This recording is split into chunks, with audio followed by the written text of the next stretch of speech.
Okay, so now we are live. I'm gonna put this slide here. Just a second.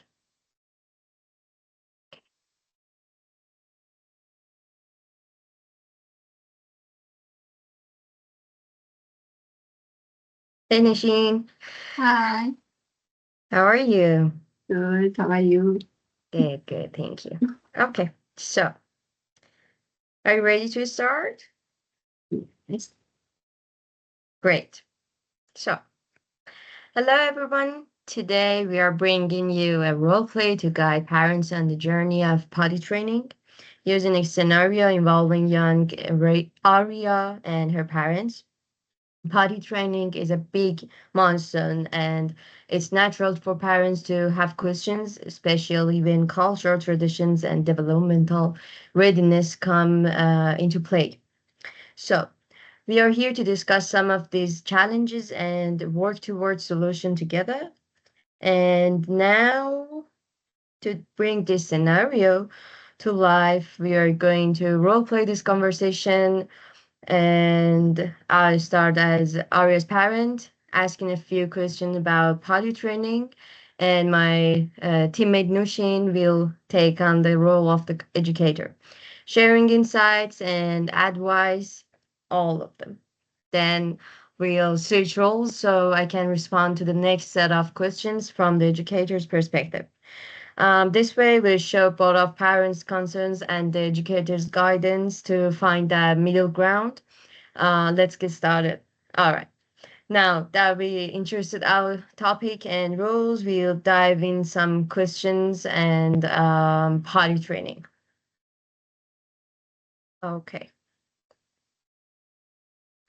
Now, just a second.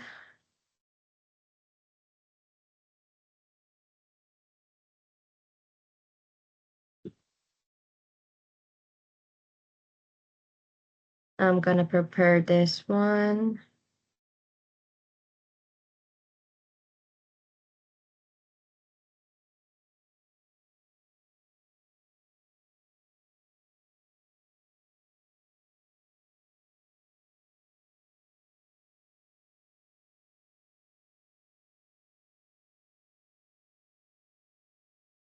As you can see, our subject is potty training, and me and Nushin are presented in this subject. About our agenda, first of all, we're gonna introduction and then role playing, format explanation, and role play part one, parents question for educator, and then role switch, and then role play part two, educators questions for parents. Wrap up and summary, and then for the end, conclusion. Now, the first thing is our scenario. Our scenario is Arya's parent want her potty trained by 1 year old, but her educator suggests waiting until she's developing mentally and all things together ready. So she's developmentally ready. And now my question for Nushin is, can you tell me why do kids resist potty training? Uh, yes, children resist potty training for several reasons. Often they may feel confused, anxious, or afraid of the potty, which can seem large, unfamiliar, or intimidating. Some children may resist because they sense pressure from adults or feel a lack of control over their routines. Other may test boundaries or seek independence by refusing to use their body. Physical discomfort such as constipation or a urinary tract infection can also discourage a child from potty training, as they may associate the potty with pain or discomfort. Okay, thank you. And the next question, the second one is, should daycare help with potty training? Whether or not daycare assists with potty training varies by center. Some daycare Mhm. support potty training if a child has shown interest and has began the process at home. Yeah, that's so While important. Yes, while other may require that the child be further along in training before they start assisting. Many centers believe that consistent routine are essential. So, if a child hasn't started training at home or doesn't show readiness, daycare may not introduce potty training to avoid stress or confusion for a child. Awesome. Thank you for that. And the third question is, what can cause a child to regress? Regression in potty training is common and often linked to significant change in a child environment or routine. Mhm.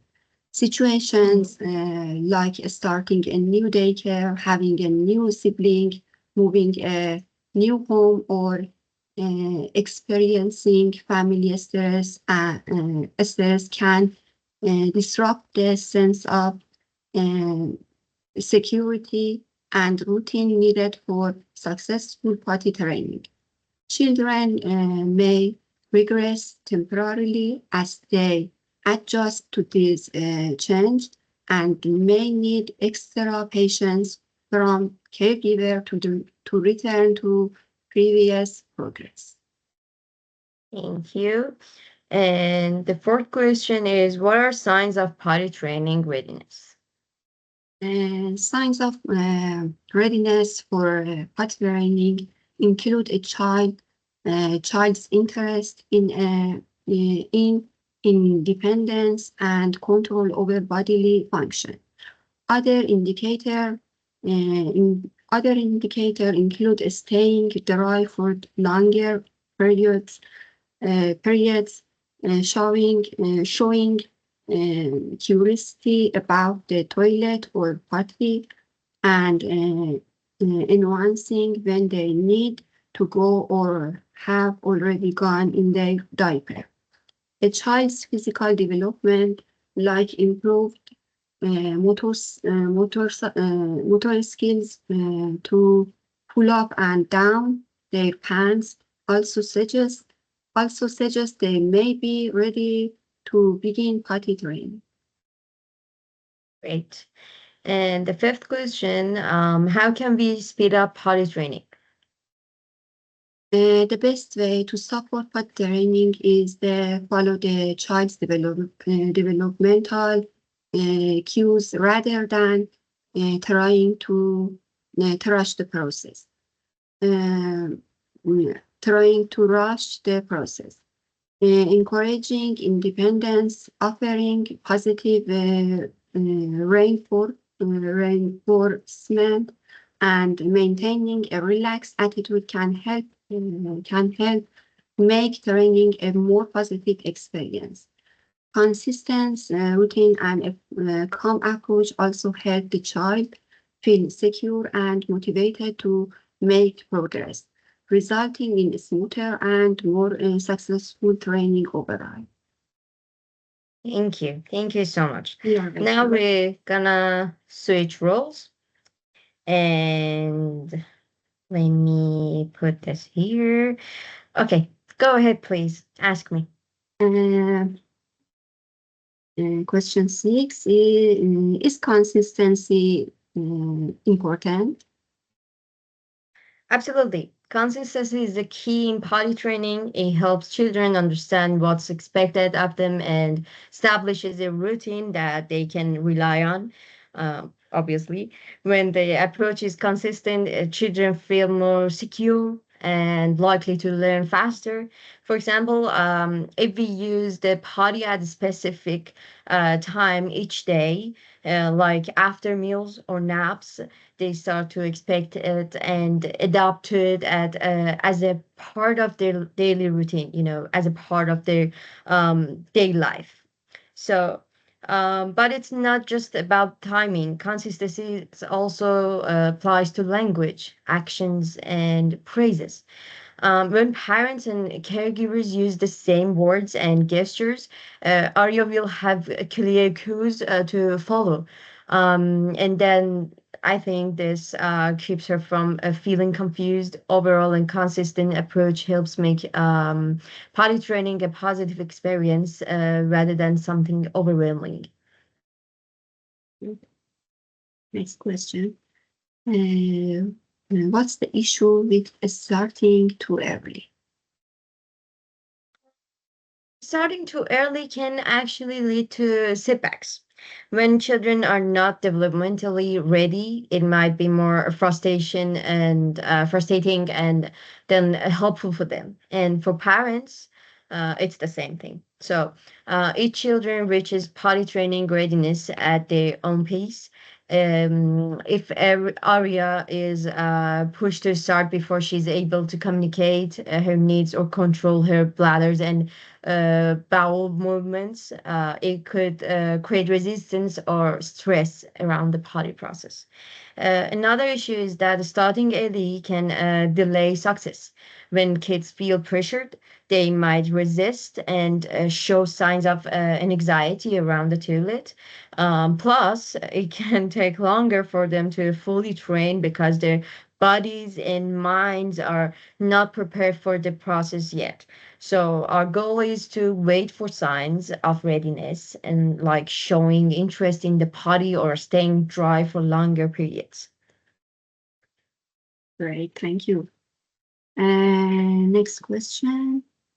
Uh, what equipment is needed? Having the right equipment can make potty training a smoother process. The basics include a child-sized potty, the little ones, as always they're using, and potty chair or a potty seat that fits in a regular toilet. Our toilet it's so bigger, so they cannot fit in it, but there is some smaller ones that can fit.